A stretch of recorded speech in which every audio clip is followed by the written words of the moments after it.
Baik, selamat siang adik-adik. Baik, karena sebelumnya sudah melakukan sesi bimbingan klasikal, untuk sekarang kita lanjut ke sesi bimbingan kelompok. Karena dari hasil kuesioner pada bimbingan klasikal sudah diperiksa, jadi kakak memanggil kalian untuk melakukan bimbingan kelompok. Untuk itu, sebelum itu, mari kita berdoa terlebih dahulu. Berdoa kakak pimpin, berdoa dimulai.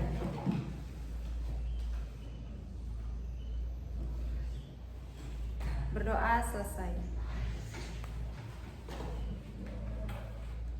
Baik, sebelumnya di sini kakak akan menjelaskan terkait bimbingan konseling itu memiliki ada asas yang dimana itu asas kerahasiaan. Jadi jika kalian menyampaikan permasalahan, kalian tidak akan dibocorkan kemanapun karena itu bersifat rahasia. Kalian mengerti? Mengerti.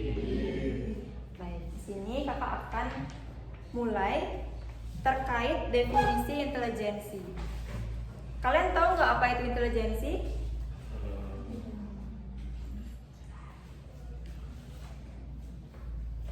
Ada yang tahu intelijensi itu apa? Satu orang aja.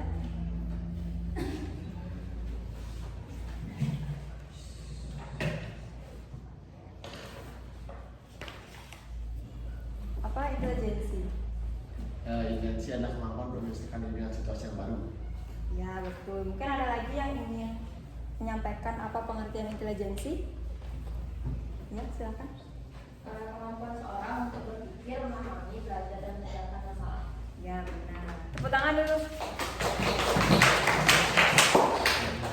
Nah jadi itu ya yang dikatakan teman-teman, bahwa intelijensi itu merupakan sebuah kemampuan yang dimana itu merupakan salah satu faktor internal yang mempengaruhi prestasi akademik, lalu bagaimana berpikir secara abstrak seperti itu ya.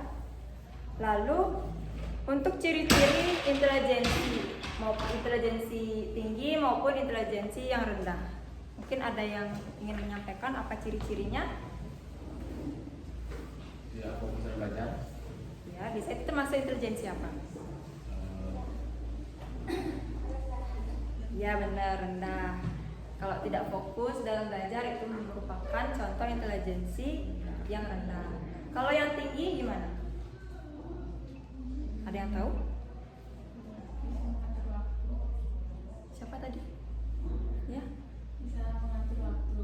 Ya benar juga, bisa mengatur waktu atau memanajemenkan waktu untuk diri kita sendiri, entah itu dari cara belajar, lalu membantu orang tua, seperti itu ya.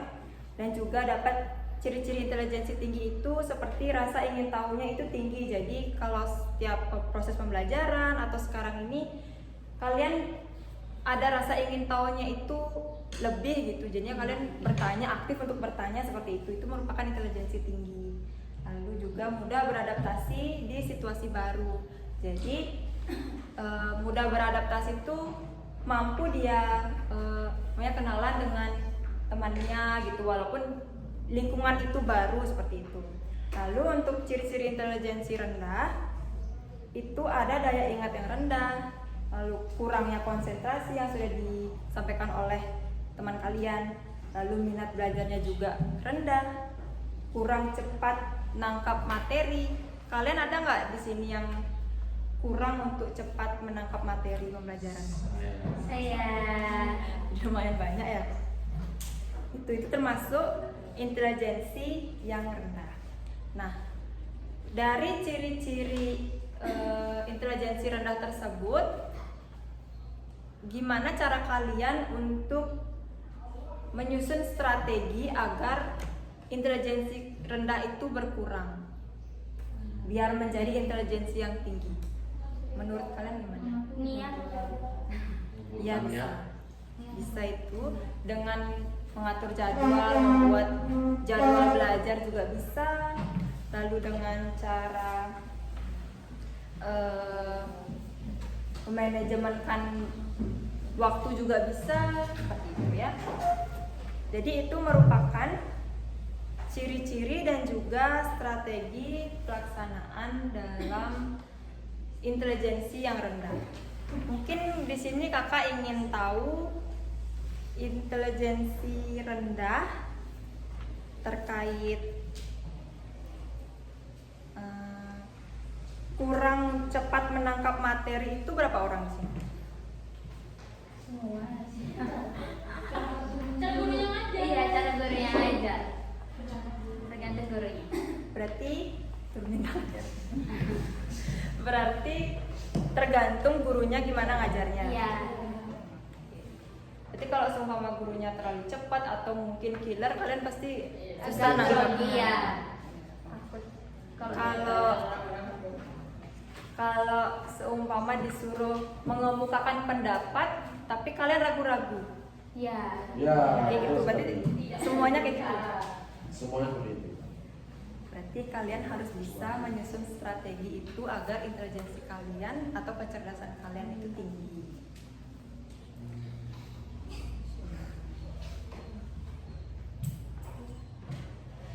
Baik, itu merupakan layanan bimbingan kelompok pada siang hari ini.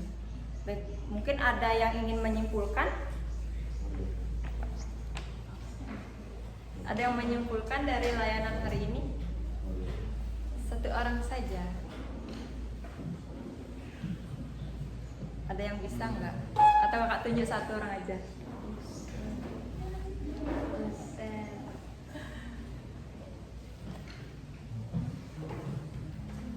Nggak ada yang mau? Ada yang mau? Udah, kalau itu kakak yang nyimpulin ya. Jadi kesimpulannya, kalian harus bisa menyusun strategi di mana kalian katanya kan memiliki intelijensi yang rendah, seperti sulit fokus dalam belajar, lalu susah untuk menangkap materi. Kalian harus bisa menyusun strategi gimana sih caranya agar tidak terjadi seperti itu gitu. Bisa fokus dalam belajar, termotivasi dalam belajar, seperti itu ya. Itu merupakan kesimpulan dari layanan bimbingan kelompok. Baik, mungkin sekian yang dapat kakak sampaikan. Karena di awal berdoa, sekarang kakak tutup berdoa juga. Berdoa kakak pimpin, berdoa dimulai.